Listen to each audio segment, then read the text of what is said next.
자, 이번에 임방글 변호사께서 준비하신 필살기 기대되네요. 네, 회사가 망해서 못 받은 월급, 참 요새 그 경기가 어렵다 보니까 월급이나 뭐 퇴직금 못 받고 퇴직하신 분들 있는데요. 이런 분들 이렇게 하면 받으실 수 있습니다. 어디서 받을 수 있을까요? 정말 나라에서 네, 받을 수 있습니다. 뭐 체당금 제도라든지 있어요. 체당금이 말이 조금 어려울 수 있는데요. 이렇게 회사가 도산한 경우에 받지 못한 임금이나 뭐 퇴직금을 그 나라가, 그러니까 국가가 사업주를 대신해서 지급하는 금원을 우리가 체당금이라고 합니다. 그러니까 망했다고 너무 망연자실 하지 마시고 그 가까운 자기가 그 살고 있는 지역에 그 노동청에 가셔서 이 체당금 신청을 하시면 되겠습니다. 근데 전부 다 받을 수 있는 건 아니고요. 상한이 있어요. 그래서 최대한 많이 받는 게 1,560만 원 정도 되거든요. 그러니까 퇴직할 당시에 그 근로자의 연령에 따라서 상한 제도가 있습니다. 그리고 또 망한 것도 물론 당연히 기준이 있겠죠. 어떤 경우에 망한 걸로 보냐면요. 그러니까 뭐 파산 선고를 받거나 회사가 아니면 회생 절차 개시 결정을 받거나 아니면은 근로자가 신청을 하면 고용노동부 장관이 도산을 했다라고 인정을 해주는 경우가 있어요. 이런 세 가지 경우에 체당금을 받으실 수 있습니다. 너무 일정 규모 이상의 회사겠네요. 그렇죠? 자영업자가 이제 가게가 안 그런데 돼서 문을 닫았다. 오히려 도산 사실을 인정받으려면 그 상시 근로자가 300명 이하여야 돼요. 그러니까 적은데도 어느 정도 받을 수 있습니다. 근데 그게 의사는 안 되나 보더라고요. 저는 개인적으로 한방 병원에서 6개월 동안 근무하다가 그 병원이 망했거든요. 망해가지고 월급을 6개월치를 못 받았어요. 네. 그래서 가서 물어봤더니 의사는 안 된다고요. 근로자가 아니라고. 네. 너무 이게 다채로운 아마 대등 당사자끼리 계약을 맺은 걸로 되지 일방이 고용당한 거가 아니에요. 근로관계로는 파는 거죠. 그럼 외주 방송 제작사가 이렇게 회사 망했다고 문 닫고 다른 회사 차리고 막 이러는 것도 안 되는 건가요? 그런 경우도 지금 임 변호사님이 말씀하신 방법으로는 힘듭니다. 예. 연예인이라는 직업의 특성상 불이익을 받으시는 경우가 사실 좀 있어요. 그러면요, 변호사님, 주겠다고 해요. 망했어. 그래서 1년을 끌었어. 도망갔어? 그래서 줬어요. 그러면 저는 1년 동안 이자도 못 받고. 이자는 당연히 받아야죠. 받을 수 있어요? 예, 이거 근로기준법에서도 정해져 있는데요. 월급을 받아야 되는 날로부터 진짜 받은 날까지 연 20%의 이자를 주도록 되어 있습니다. 만약에 1년 후에 받았다. 내 월급이 100만 원인데 1년 후에 받았다고 한다면 120만 원을 받아야겠죠. 지금 임방글 변호사가 말씀하신 그 케이스는 이제 근로자에 해당하는 네, 것이기 네, 때문에 저희는 뭐 이제 해당 사항이 없긴 합니다만 요즘 정말 갑자기 느닷없이 문을 닫는 회사가 많아서 가장으로서 정말 생계를 꾸려나가기 어려우신 분들이 그렇죠. 있잖아요. 노동청에 찾아가시면 방법이 있다는 거 소중한 돈 이야기를 했고요. 자, 계속해서 떼인 돈 좀 받아주시죠. 떼인 돈 받아드립니다. 도박판에서 빌려준 돈 얼마 도박판에서 받을 수 빌려준 돈. 못 받는 거 아닌가? 제가 그건 잘 아는데 못 받아요. 그러면 제가 그 도박계 친분이 있었는데. 네, 너무들 잘 알고 계셔서 정말 재미가 없네요. 네. 도박판에서 빌려준 돈 영원 받을 수 있다. 못 받는구나. 확실히 맞고요. 저기 왜 그러냐면요. 도박판에 빌릴 때. 저기요.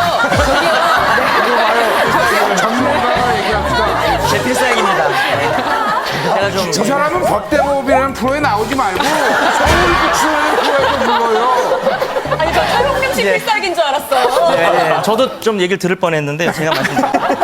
그 40대 여성이 도박을 하려고 그 소위 꽁지라 그러죠. 도박판에서 돈 빌려주는 사람한테 1,000만 원 넘게 이렇게 돈을 빌렸는데 자꾸 잃다 보니까 그 돈을 못 갚게 되니까 그 꽁지가 이 여성을 상대로 소송을 제기를 했습니다. 근데 결국 이런 경우에 도박판에서 빌려준 돈은 불법 행위에 쓰인다는 걸 알고 빌려준 거 아니냐. 그러니까 한 푼도 받을 수 없다라는 판결이 나온 거죠. 아니, 그럼 그냥 친구 관계 속에서 그냥 저는 이제 옆에서 도박을 하지 않고 구경하다가 그래도 한 돈 대준 거. 친구가 그냥 꿔달라고 해서 제가 그냥 친구 관계니까 둘이서 도박 관계가 아니고 그냥 빌려준 것도 안 됩니까? 예, 그 돈도 받을 수가 없습니다. 빌려준 사람이 그것이 불법한 목적에 쓰인다는 걸 알고 줬다면 그게 중요한 거기 때문에 도박을 했는지 안 했는지는 중요하지 않습니다. 도박이 불법이어야 정답입니다. 가령 외국에서 허용되는 카지노에서 빌린 돈, 강원랜드에서 빌린 돈 이거 갚아야 됩니다. 강원랜드는 합법이거든요. 거기서 꽁짓돈을 빌리신 분들은 이게 불법이라는 항변을 못 하고 이건 갚아야 되고요. 아마 외국 카지노에서 도박을 하고 오셨으면은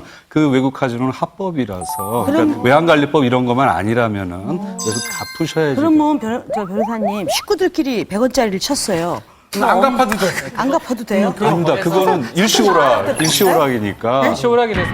일시오락이니까 도박이 아니고 도박죄가 성립이 아, 아니고. 아까 일시오락에. 설명드리면요, 도박이 죄가 되느냐 일시오락이냐를 구별하는 판례의 기준이 있습니다. 그래서 점 얼마냐 이것도 중요하고요. 도박판이 생긴 그 경위, 오늘 그냥 모여서 가족끼리 쳤다와 매주 몇 번 했는가, 그 도박한 장소는 뭐 하우스인가 이런 것들을 보고 구별을 해서 판단을 합니다. 경로단에서 나이 드신 분들이 막 이렇게 하트 치잖아요. 좀 뭐 10원짜리 20, 그것도 도박에 걸리잖아요. 원래는 안 걸리는데 그분들이 너무 오랜 기간 자주 했고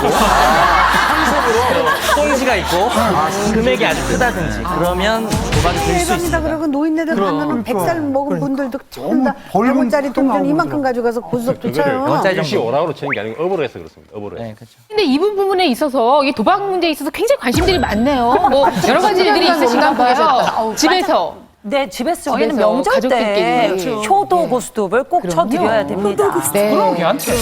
요즘은 좀 덜한 것 같아요. 이 저기 상조 문화가 좀 좋아지면서 깔끔해졌는데 예전만 해도 그 밤을 새면서 뭐 상주 입장에서도 좀 이제 가줬으면 좋겠는데도 굳이 슬픔을 같이 해야 된다고 그러는 핑계로 남아있는데 이 사람들이 화투와 카드를 목적으로 있는 사람들이 있거든요.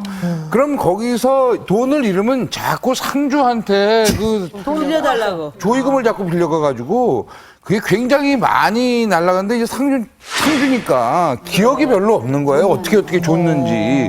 그 고마워서 그랬다가 말썽나는 경우는 왕왕 있었죠. 어쨌든 분명히 돈을 빌렸는데도 갚지 네. 않아도 되는 돈이 있다는 이야기인데 이 밖에 또 어떤 돈들이 그런 예. 돈일까요? 근데 두 가지 예를 한번 들어볼게요. 우리 흔히들 아는 뇌물 있죠? 청탁하는 사람이 공무원한테 이 돈을 줄 테니 어떤 청탁을, 부정한 청탁을 들어달라. 그 다음에 요즘 이제 특정 지역에서 소칭 이제 스폰서라 그래서 유부남들이 그 나이 어린 어떤 세컨드죠. 예, 그런 사람들한테 생활비 같은 걸 주면서 어떤 세컨드 관계를 유지하는 그런 약속들. 이런 것들이 돈이 결부된 불법한 행위잖아요. 이럴 때 그럼 너 약속 안 지켰으니까 돈 돌려달라는 거 소송을 해서 찾을 수 없다는 거고. 좋네 그건.